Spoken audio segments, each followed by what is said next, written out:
બનાસકાંઠા જિલ્લાના વિભાજન બાદ હવે શરૂ થયેલો વિરોધનો વંટોળ થમી નથી રહ્યો। જિલ્લા વિભાજનનો વિરોધ પહોંચ્યો છે પાલનપુર। ધાનેરાના યુવાનો કલેક્ટર કચેરીએ પહોંચ્યા અને આવેદનપત્ર આપી માંગ કરી કે ધાનેરા તાલુકાને બનાસકાંઠા જિલ્લામાં જ રાખવામાં આવે। જો કે માંગ પૂર્ણ નહીં થાય તો આંદોલનની ચીમકી ઉચ્ચારાઈ છે। આ તરફ થરા આજે સજ્જડ બંધ રહ્યું। કાંકરેજ તાલુકાનો સમાવેશ વાવ-થરાદ જિલ્લામાં કરાતા કાંકરેજના લોકોમાં ભારે રોષ છે। થરા વેપારીઓએ બજાર સજ્જડ બંધ રાખ્યું હતું।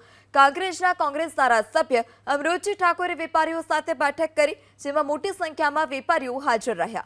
વેપારીઓએ માંગ કરી કે કાં તો બનાસકાંઠા જિલ્લામાં કાંકરેજનો સમાવેશ કરવામાં આવે અથવા તો પાટણ જિલ્લાના સમાવાવમાં કરવામાં આવે। થરાદ જિલ્લામાં તો નથી જ જોડાવવું। આ મામલે ગરમાઈ છે રાજનીતિ પણ। કોંગ્રેસ ધારાસભ્ય અમિત ચાવડાએ આરોપ લગાવ્યો કે રાજકીય એજન્ડા મુજબ બનાસકાંઠા જિલ્લાનું વિભાજન કર્યું।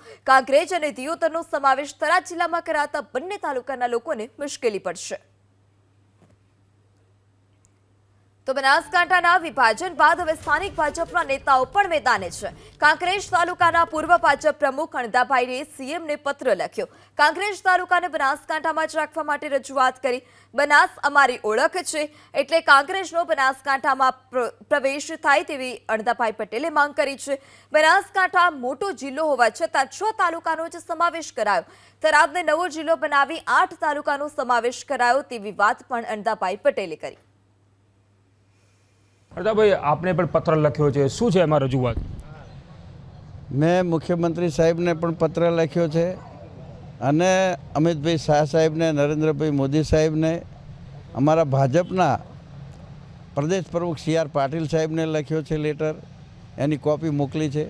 અને અમારા પ્રભારી તરીકે, મહામંત્રી તરીકે રજનીભાઈ પટેલ સાહેબ છે, એમને પણ મેં લેટર લખ્યો છે કે અમારી વિનંતી છે કે અમને થરાદ જવું એ અમારા માટે મુશ્કેલીવાળું છે, કારણ કે અહીંથી અમારે હાઈવે છે। થરાદને જવું અહીંયા આંતરિયાળ રસ્તાઓ છે, એટલે એ જવાની મુશ્કેલી। અમારા ધાનેરા ગામ છે જે, એને જો જવું હોય તો 115 થી 20 કિલોમીટર દૂર થાય। અમારે અહીંયાથી પાલનપુર જવું હોય તો અમારે 60-70 કિલોમીટર જ થાય છે। એટલે આ રીતે પણ અમારે ઘણા કિલોમીટરનું પણ અમારે અંતર વધારે છે। બીજું કે બનાસકાંઠાની અંદર અમારી બનાસ નદી છે, એના ઉપરથી બનાસકાંઠા નામ પડેલું છે, એટલે બનાસ નદી પણ અમારા કાંકરેજ તાલુકાની અંદર થઈને વહી રહી છે। એટલે બનાસ નદી એ અમારી અસ્મિતા છે, અમારી આગવી એક ઓળખ છે કે અમે બનાસવાસી છીએ। એટલે બનાસ નદીના લીધે અને બનાસ અમારો જિલ્લો છે, એમાં અમે રહેવા માગે છે, એવી અમારા કાંકરેજ તાલુકાની તમામ પ્રજાની પણ માગ છે।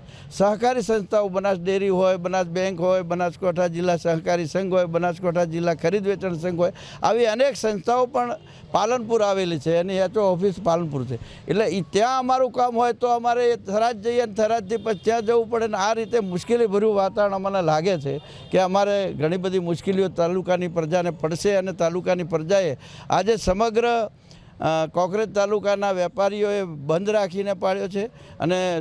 અને જે સંવેદનશીલ મુખ્યમંત્રી સાહેબને અમારી સંવેદનશીલતા માટે મેં પત્ર પણ લખ્યો છે કે આમાં અમને ન્યાય અપાવો।